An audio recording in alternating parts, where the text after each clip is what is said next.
ఓం మహాగణాధిపతయే నమ. ఓం గురుభ్యో నమ. ఓం శ్రీమాత్రే నమ. పరమేశ్వర స్వరూపమైనటువంటి జ్యోతిష, వాస్తు మరియు ఇతర అనేకమైనటువంటి శాస్త్రములను మనకు అందించినటువంటి మహర్షులకి నమస్కారం. హయగ్రీవ హయగ్రీవ హయగ్రీవేతియో వదేత్ తస్స నిస్సరతే వాణి జన్మగన్యా ప్రవాహవత్. అరుణాం కరుణాతరంగితాక్షీం ధృతపాశాంకుశపుష్పబాణచాపాం అనిమాదిభిరావృతాం మయూకైః అహమిత్యేవ విభావయే భవానీం. శ్రీమాత్రే నమ. ప్రేక్షకులకి ఆ లలితాంబిక అమ్మవారి యొక్క అనుగ్రహం పరిపూర్ణంగా కలగాలన్న స్ఫూర్తిగా కోరుకుంటూ మనం ఈరోజు చెప్పుకోబోయే టాపిక్ ఏమిటంటే, ప్రతి సంవత్సరము మారుతున్నప్పుడల్లా ప్రతి ఒక్కరికి కూడా ఒక ఆశ. ఈ కొత్త సంవత్సరం వస్తుంది, 2025 వస్తుంది, లేదా 2026 వస్తుంది, ఇప్పుడైనా నా జీవితం ఏమైనా మారుతుందా. ఆంగ్ల సంవత్సరం వదిలిపెట్టిన తర్వాత ఉగాది నుంచి వస్తూ ఉంటారు. ఇక్కడ రెండు విషయాలు గుర్తుపెట్టుకోండి. మనము ఎక్కడికైనా వెళ్ళాలంటే మనం ప్రయాణం చేయాలి. మనం ప్రయాణం చేస్తే వచ్చేవి కొన్ని ఉంటాయి, మనం ఒక దగ్గర ఉన్నా కూడా కాలం కొద్దీ మారేవి కొన్ని ఉంటాయి.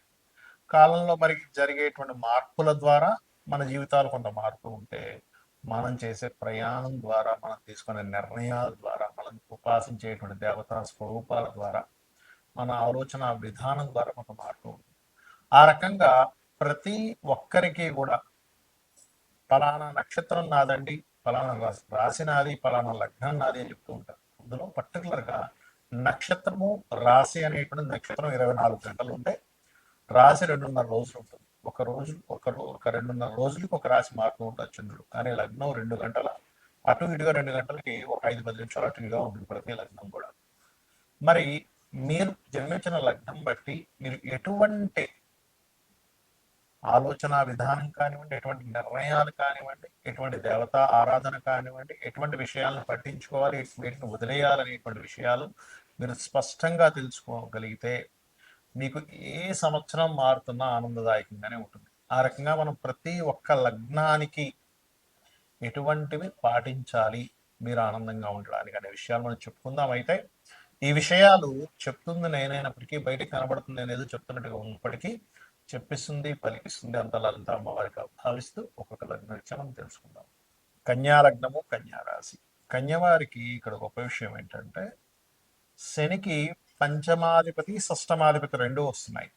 అంటే పూర్వజన్మ కర్మకారకుడు ఆయన అయ్యాడు, పూర్వజన్మ కర్మను తగ్గించే కారకుడు ఆయన అయ్యాడు. లగ్నాధిపతి చూస్తే బుధుడు. అందుకే కన్యా లగ్నం వారికి ఉండే ప్రత్యేకత ఏమిటంటే, మేనేజింగ్ క్వాలిటీస్, మేనేజింగ్ స్కిల్స్ బాగా ఉంటాయి. అంటే ఎటువంటి విషయాన్నైనా కూడా చక్కగా మేనేజ్ చేయగలుగుతారు.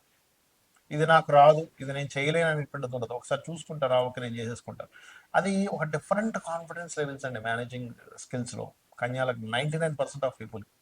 ఎవరికి అది తగ్గుతుంది అంటే, లగ్నం పాడవడము లేదా దశమం పాడవడము, బుధ రాసులు పాడై బుధుడు పాడైతే అప్పుడు వాళ్ళకి తగ్గిపోతుంది, అంత ఉండదు. కానీ 99% ఆఫ్ పీపుల్కి మేనేజింగ్ స్కిల్స్ ఉంటాయి. ఇది వీళ్ళ స్ట్రెంగ్త్ అనమాట.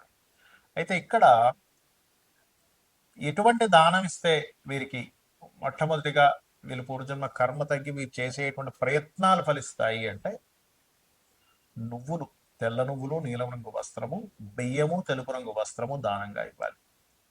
దీంతో పాటు మీకు 6-11 స్థానాల్లో, అంటే కుంభరాశిలో ఏ గ్రహాలు ఉన్నాయి మీకు, కన్య నుంచి 6వ స్థానం కుంభరాశి అవుతుంది, కన్య నుంచి 11వ స్థానం కర్కాటక రాశి అవుతుంది. ఈ రాశుల్లో ఏ గ్రహాలు ఉన్నాయో చూసుకోండి.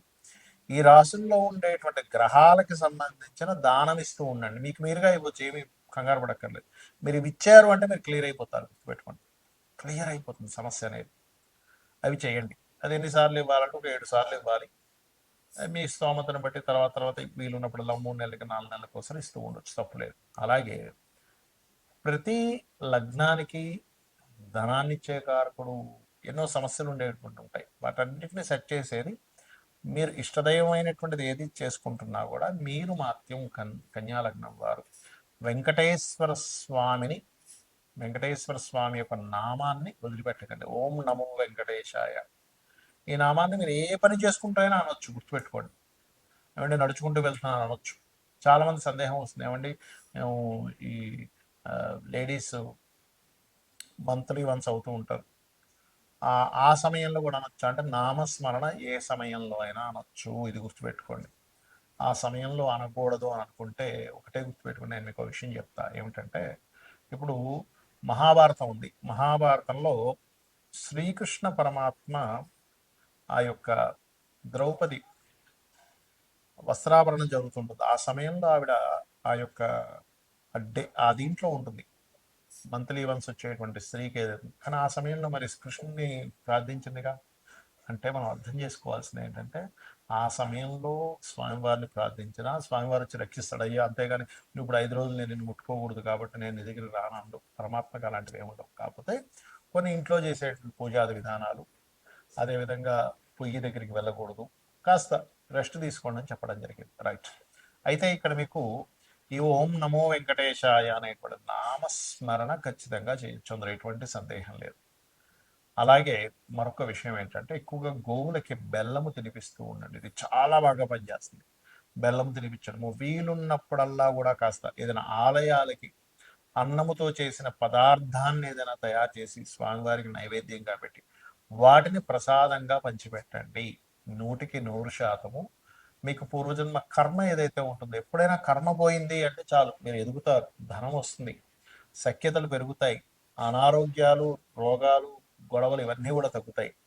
కెరీర్ పరంగా వచ్చేటువంటి ఎదుగుదల బాగా ఉంటుంది. వ్యాపార పరంగా వచ్చేటువంటివన్నీ కూడా చక్కగా ఉంటాయి మీకు. ఇక్కడ ఏ గ్రహం అంటే ఏ దానము.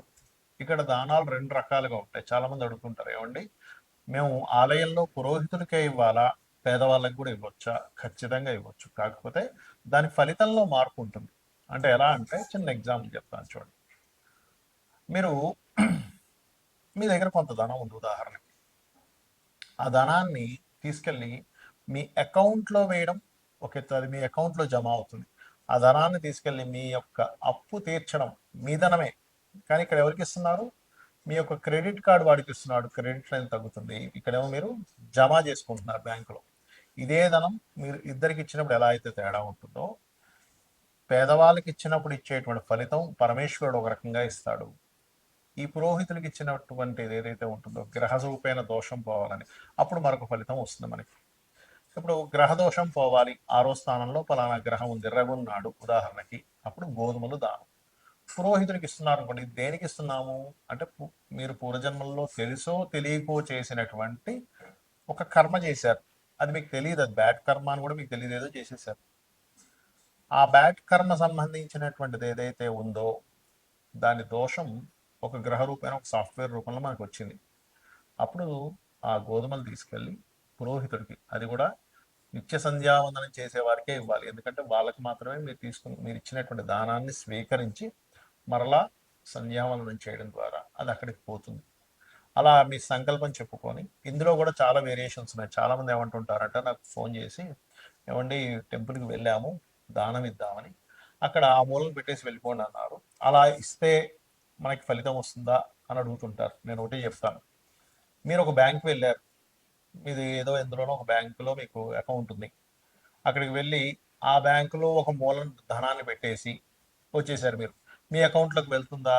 వెళ్ళదు. ఎందుకు వెళ్ళదు అంటే మీరు ఆ బ్యాంక్ వెళ్ళాలి, అక్కడ లైన్లో నిలబడాలి, రిసిప్ట్ రాయాలి, కౌంటర్లో ఇవ్వాలి, వాళ్ళు అందులోపల దాన్ని ఫీడ్ చేసుకొని మీకు ఒక రిసిప్ట్ ఇస్తారు. మళ్ళీ ఎస్ మీ అకౌంట్లోకి 10,000 రూపాయలు వెళ్ళాయి, ఈ 5 రూపాయలు వెళ్ళాయి, ఈ 500 రూపాయలు వెళ్ళాయి, ఓ 1,00,000 రూపాయలు వెళ్ళిందని మీరు వాళ్ళు రాసుకుంటారు. అప్పుడే మీకు అకౌంట్లోకి వస్తుంది, మీకు మెసేజ్ వస్తుంది. అంతేగాని ఏదో మూలం పెట్టేస్తే మీకు రాదు కదా. అలాగే అలా ఎవరైనా చెప్తే దాన్ని అలా చేయకండి. దానివల్ల మీకు ఎటువంటి ఉపయోగం ఉండదు, గుర్తుపెట్టుకోండి. బ్రాహ్మణుడికి దానం తీసుకొని జపం చేయడం ద్వారా ఆయనకు కూడా కొంత ఫలితం వస్తుంది. జపం చేయకపోతే ఆయనకి మంచి ఫలితం రాదు. జపం చేస్తే మీ దగ్గర దానం తీసుకొని ఆయన మరలా గాయత్రి చేసుకున్నందుకు ఆయనకి అమ్మవారి అనుగ్రహం పెరుగుతుంది, మీకు దోషం పోతుంది. కాబట్టి ఈ రకంగా మరి పేదవాళ్ళకి దానం ఇవ్వడం ద్వారా ఎటువంటి ఫలితం వస్తుంది? ఇది పుణ్యాన్ని పెంచుతుంది. అంటే ఇదేంటి, అకౌంట్లో బ్యాలెన్స్ వేయడం లాంటిది. అంటే నెక్స్ట్ జన్మకి మీకు ఒక పుణ్యం పెరుగుతుంది పేదవాడికి ఇచ్చినందుకు. అందుకే కదండి మానవ సేవే మాధవ సేవ అంటూ ఉంటారు. అంటే ఎవరికో పాపం ఆకలితో ఉన్నాడు ఒక వ్యక్తి, తీసుకెళ్లి భోజనం పెట్టించడం. లేదు ఒక పేదవాడు వాళ్ళ పిల్లలకి స్కూల్ ఫీజులు కట్టలేకపోతున్నాడు, ఇవి 2,000 తీసుకెళ్లి ఫీజు కట్టేసి అనడం. అంటే నిజంగా అందులో మళ్ళీ అపాత్ర దానం అంటారు. అంటే ఆల్రెడీ బాగా కడుపు నిండున్నోడికి వాడికి తీసుకెళ్ళి అన్నదానం పెడితే మీకు ఎటువంటి ఫలితం రాదు, గుర్తుపెట్టుకోండి. కాబట్టి అపాత్ర దానం చేయకుండా నిజంగా ఇబ్బంది పడుతున్నారు, పాపం వాళ్ళకి వేరే స్కోప్ లేదు, అటువంటి వారికి ఒక వస్త్రం ఇచ్చాం. అది ఖచ్చితంగా మీకు ఆ పరమాత్మ మీకు వచ్చే జన్మల్లో ఇది పుణ్యంగా మారుతుంది, ఇది గుర్తుపెట్టుకోండి. వీటితో పాటు పితృదేవత ఆరాధన. చాలామంది అంటుంటారు, ఏమండి మాకు లేదండి, మా మా ఇంట్లో సాంప్రదాయం లేకపోవడం ఏంటి, తల్లికి తండ్రికి తాతలకి మీరు పెట్టడానికి. కాబట్టి అలాంటివి ఏమి కదా, అందరికీ ఉంటుంది పితృదేవత ఆరాధన అనేటువంటిది. అది ఫస్ట్ మొట్టమొదటిగా మీరు భావించాలి. అలాగే ఒక్కొక్క గ్రహానికి ఒక దానం అని చెప్పి ఇందాకన్నాను. దానికి పర్టికులర్గా మీకు రవికి అయితే గోధుమలు, ఎరుపు రంగు వస్త్రము లేదా ఆరెంజ్ కలర్ వస్త్రము. చంద్రుడికైతే స్వచ్ఛమైనటువంటి బియ్యం. మీరు ఎప్పుడు ఏ దానం ఇస్తున్నా కానీ అది మీరు తినడానికి ఎంత శుభ్రమైనటువంటిది తెచ్చుకుంటారో అంత శుభ్రమైనటువంటిదే ఇవ్వాలి, ఎందుకంటే మీరు ఇచ్చే పదార్థాన్ని బట్టి ఫలితం ఉంటుంది. కాబట్టి చంద్రుడైతే బియ్యము. కుజగ్రహ సంబంధించిన దోషం ఉంది, కందులు, ఎరుపు రంగు వస్త్రము. బుధగ్రహానికి సంబంధించినటువంటి బలాన్ని పెంచుకుందాం అనుకుంటున్నారు, దోషం తగ్గించుకుందాం అనుకుంటున్నారు, పెసలు దానంగా ఇవ్వాలి.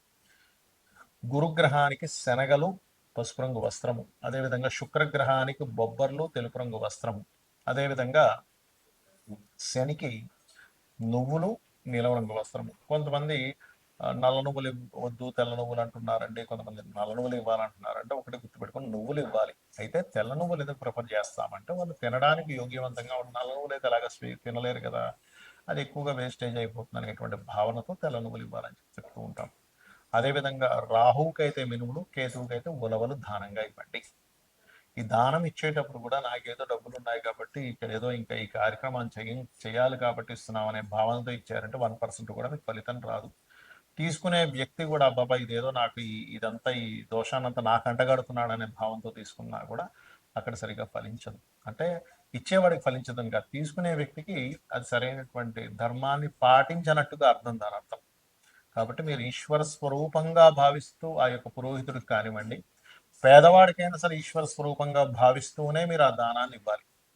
రెండవది, చక్కగా మంత్రం చదివి మీరు ఇస్తున్నప్పుడు తీసుకునే వ్యక్తి కూడా నాకు చాలా గొప్ప పనిని ఆ ఈశ్వరుడు నాకు చూపించాడు, ఆ ఈశ్వరుడు నాకు ఈ పని చేయమని చెప్పాడు అనే భావంతో తీసుకొని చక్కగా గాయత్రి చేసుకోవాలి. మరొక విషయం ఏంటంటే, నిత్యము అంటే ఎటువంటి గ్రహస్థితి ఉన్నా గుర్తుపెట్టుకోండి. మీకు జాతక చక్రం తెలియదండి, నాకు ఏంటో పరిస్థితి అర్థం కావట్లేదు, నాకు ఏ దశ నడుస్తుందో, ఏళ్ళనాడు శని నడుస్తుందో, కేతువో రాహు అర్థం కావట్లేదు అనుకునేవారు ఒకటే చెప్తానండి, నిత్యము ఉదయము సాయంత్రము దీపారాధన చేయండి, పంచోపచార పూజ చేయండి. గంధం, పుష్పం, ధూపం, దీపం, నైవేద్యం. నైవేద్యం మీరు ఏదైనా పెట్టొచ్చు, ఇదే పెట్టాలి ఇదే అడుగుతుంది అమ్మవారు అనేటువంటిది లేదు. ఫలాపేక్ష రహితంగా పత్రమైనను, పుష్పమైనను, ఫలమైనను, ఉదకమైనను ఎవరైతే ప్రీతితో నాకు సమర్పిస్తున్నారో, ఫలాపేక్ష రహితంగా నాకు ఎవరైతే సమర్పిస్తున్నారో వాటిని నేను ప్రీతిగా స్వీకరిస్తున్నాను అని చెప్తాడు పరమాత్మ. కాబట్టి ఇది చేస్తూ నిత్యము వీలున్నన్ని సార్లు, వీలైతే శనివారాలు ఆదివారాలు మీకు సెలవు ఉన్నప్పుడైనా గోశాలకు వెళ్ళండి. ఒక్క దేవతా ఆలయం మీకు చుట్టుపక్కల ఏదైతే ఉంటుందో, మీ ఇంటికి దగ్గరలో ఏది ఉంటుందో ఆ ఆలయానికి ఒక్కసారి అలా వెళ్ళి ఒక ప్రదక్షిణం చేసుకొని చక్కగా దేవుణ్ణి స్మరణ చేసుకుని ఒక 2 నిమిషాలు కూర్చొని వచ్చేసేయండి చాలు. ఇవి గనక మీరు చేయగలిగారు, 100% మీకు ఏ ఇంగ్లీష్ సంవత్సరం మారుతున్నా, లేదా ఇప్పుడు ఈ సంవత్సరం అండి, ఇప్పుడు తెలుగు సంవత్సరం ఇది మారింది, ఈ సంవత్సరం ఎలా ఉంటుంది, ఇవేమీ మీరు భయపడాల్సిన పని లేదు. 100% సర్వదేవతల యొక్క అనుగ్రహము మరియు నవగ్రహాల యొక్క అనుగ్రహము, ఆ లలితాంబిక అమ్మవారి యొక్క అనుగ్రహం మీకు ఉంటుంది, కలగాలని మరోసారి మనస్ఫూర్తి కోరుకుంటూ శ్రీమాత్రే నమః.